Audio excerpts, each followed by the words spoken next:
Topic: the Ark of Covenant. वहां बीमारी फैलने लगी। पहले अशदोद, फिर गाद और फिर एक्रोन।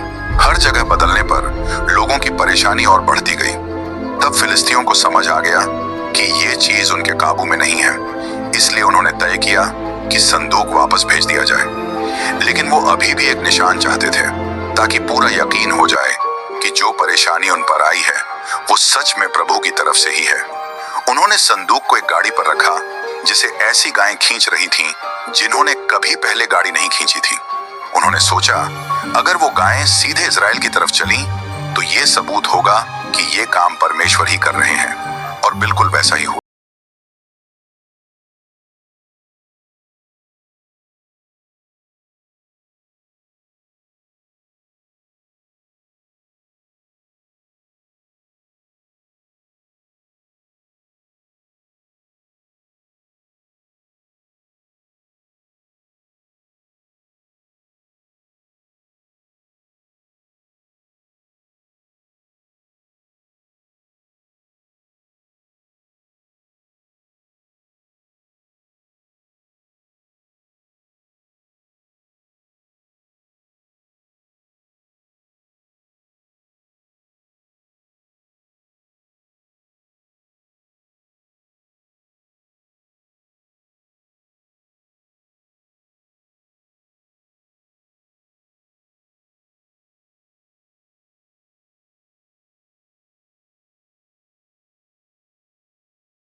को बुलाया, परमेश्वर की बातें फिर से पढ़ी और पूरे काम को उसी तरह तैयार किया जैसा प्रभु ने कहा था।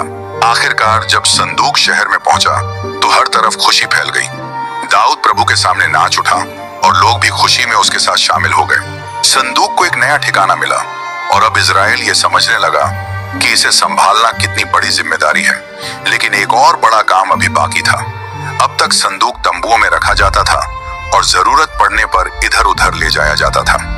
लेकिन एक दिन वो समय आएगा जब संदूक के लिए एक पक्का घर बनेगा, एक ऐसी जगह जो खास तौर पर प्रभु की मौजूदगी के लिए तैयार की जाएगी। ये नया सफर तब शुरू हुआ जब दाऊद ने कहा कि वो परमेश्वर के लिए एक घर बनाना चाहता है। यही बात इस्राएल की आराधना को नया मोड़ देने वाली थी और संदूक की कहानी के अगले हिस्से की शुरुआत करने वाली थी, सुलेमान के मंदिर के बनने की और उस आखिरी जगह की जहां संदूक को हमेशा के लिए ठहरना था। जब दाऊद ने कहा कि वो प्रभु के लिए एक घर बनाना चाहता है, तो वो दिल से पूरे सम्मान के साथ बोल रहा था। वो ये देख रहा था कि संदूक तो अब भी तंबू में रखा है और वो खुद महल में रह रहा है। उसकी सोच सच्ची थी, लेकिन परमेश्वर ने भविष्यवक्ता नातान के जरिए बताया कि ये काम दाऊद नहीं करेगा। प्रभु ने कहा कि वो दाऊद की वफादारी को याद रखेंगे, लेकिन मंदिर बनाने की जिम्मेदारी उसके बेटे को देंगे। ये बात 2 शमूएल अध्याय 7 में लिखी है, जहां परमेश्वर वादा करते हैं कि दाऊद का राज कायम रहेगा और ये भी बताते हैं कि सुलेमान ही वो घर बनाएगा जहां संदूक रखा जाएगा। दाऊद ने ये बात सुनकर नम्रता दिखाई। वो उदास नहीं हुआ, न नाराज हुआ, बल्कि अपने आखिरी सालों में उसने पूरी तैयारी शुरू कर दी। उसने सोना, चांदी, कांसा, लकड़ी और कीमती पत्थर इकट्ठे किए और लेवी लोगों और याजकों को आने वाले काम के लिए तैयार किया। एक इतिहास अध्याय 22 में लिखा है कि दाऊद ने सुलेमान को बहुत साफ साफ समझाया कि मंदिर बड़ा और शानदार होना चाहिए, क्योंकि वो प्रभु के नाम के लिए बनाया जा रहा है।